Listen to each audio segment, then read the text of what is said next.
Hiya. Looking for one of these. There you go. Stick it up on your own jersey, yeah. Getting in backstage at a rock gig is something normally reserved for the privileged few.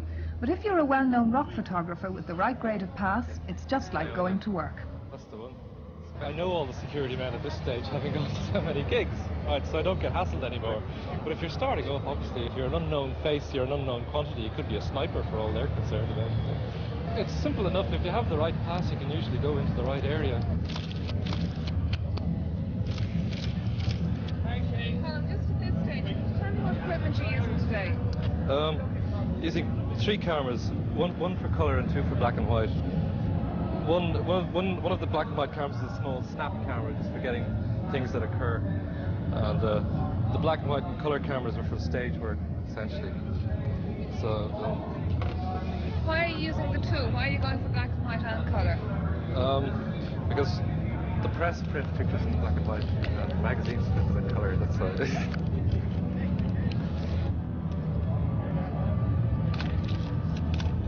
There's a little snap camera there. It's actually the girlfriend's camera. I always borrow it on occasions like this.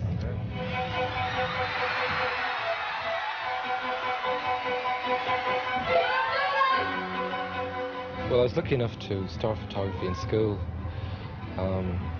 One of my teachers was a keen amateur photographer, and he started me off, entered me in various competitions, actually in Europe and around the world.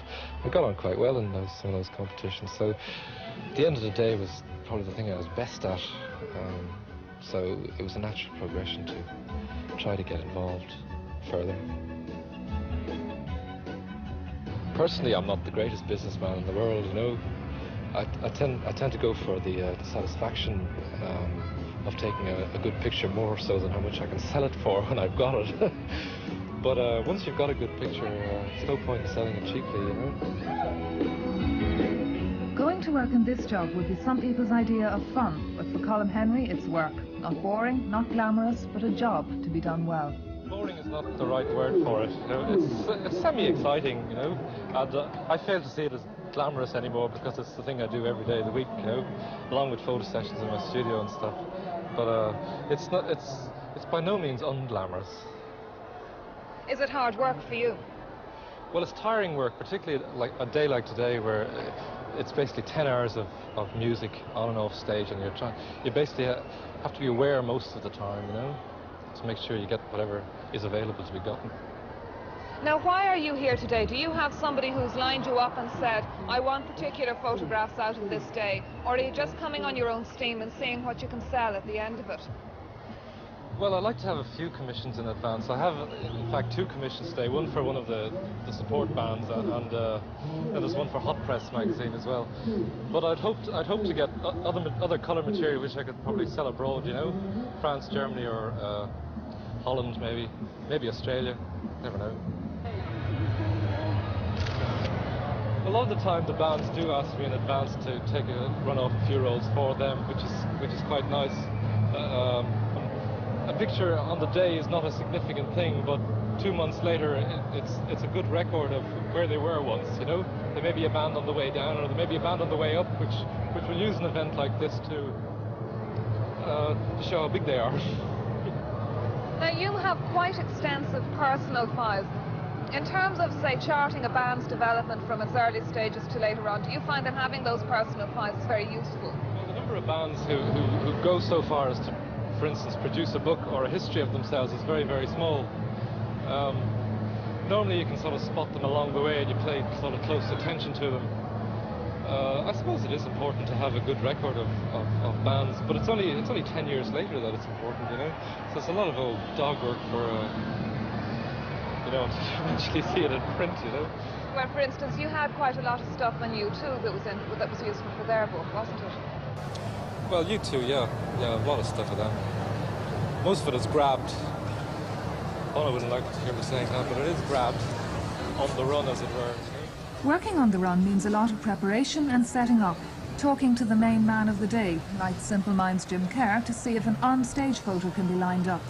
Colm works his way through the backstage red tape of the gig, talking to the right people, hanging around in the right places, and always having a roll of film in his camera. There's not much chance to load up gear when you're up there, so you've got to be prepared before you're...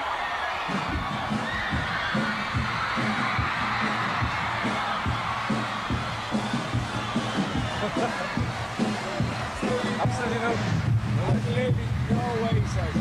No pictures of the phone. He said, absolutely no way. But a general problem at gigs now is getting access to the stage.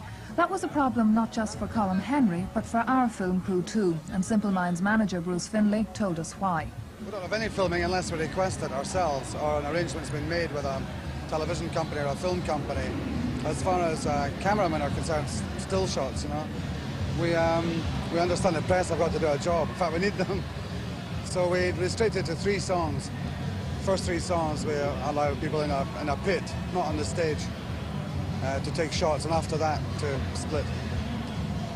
Why do you impose those restrictions? I mean, it seems to a lot of people as if there's nothing wrong. It's publicity after all. Yeah. Well, I think if we're just going to take shots for 2 or 3 hours of a band, then I wouldn't need an audience at all. We'll just take shots of them. As far as I'm concerned, you know, you've got 40-odd thousand people paid money to come and see a band. They're not there to see the backs of cameramen's heads or cameramen on stage. It's a distraction for both the audience and the band. And no matter how professional a photographer is, bands themselves and audience themselves, you know, are aware of them. And so it's for that reason, quite frankly, you know, that we don't have it. Besides problems with security and access, rock photographers have another problem. Who owns the picture they've taken? From experience, Colm has worked out his own interpretation. Well, I see this as it's kind of a joint property. I own the negative and the rights to the publishing of the pictures, but it is the guy's face after all, you know? It is a picture of the band, and although it may be your picture, you're not really, I feel, free to dispose of that in whatever way you like. What's the difference for a band between, say, having photographs of their live work and having studio photographs? Well, bands are essentially performers. The only opportunity they get to perform besides on video is in this kind of event, you know? There's maybe 60,000 people out there and they're all psyched up for it. It's an important thing for the musicians themselves to express themselves to a group of people that large as against being in a studio singing into a microphone. So from the point of view of the bands, of the pictures and the bands themselves, they actually think these kind of pictures are more important, even though they may not be as dramatic as totally created pictures in a studio. You know? Rock stars are probably some of the most pliable people when it comes to photographs. They won't like being called vain, but they are actually extremely vain, and they do like heroic pictures of themselves, if such is the word.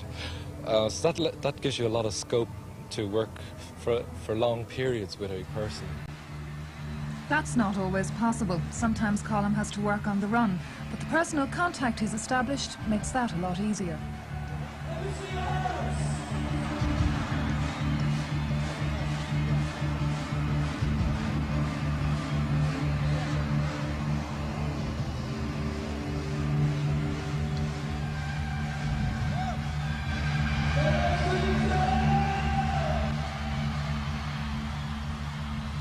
So for some people a day's fun, for Colm a day's work, and not such a bad one at that. Well, I got on for a microsecond at the beginning, right, until I was spotted, because everyone was looking at Bono at the boys, right, and I just nipped in for a while, but I was spotted very, very quickly. I actually got quite a nice place in the pit. The pit isn't as bad as I thought it was, actually, because the stage dips at each side, and you can actually get onto the side of the stage there and sit on it, which is nice and comfy, until he comes, you know, rattling down behind you, and you get a microphone bleed around your head, you know? So it's quite enjoyable so far. I've actually got some good pictures.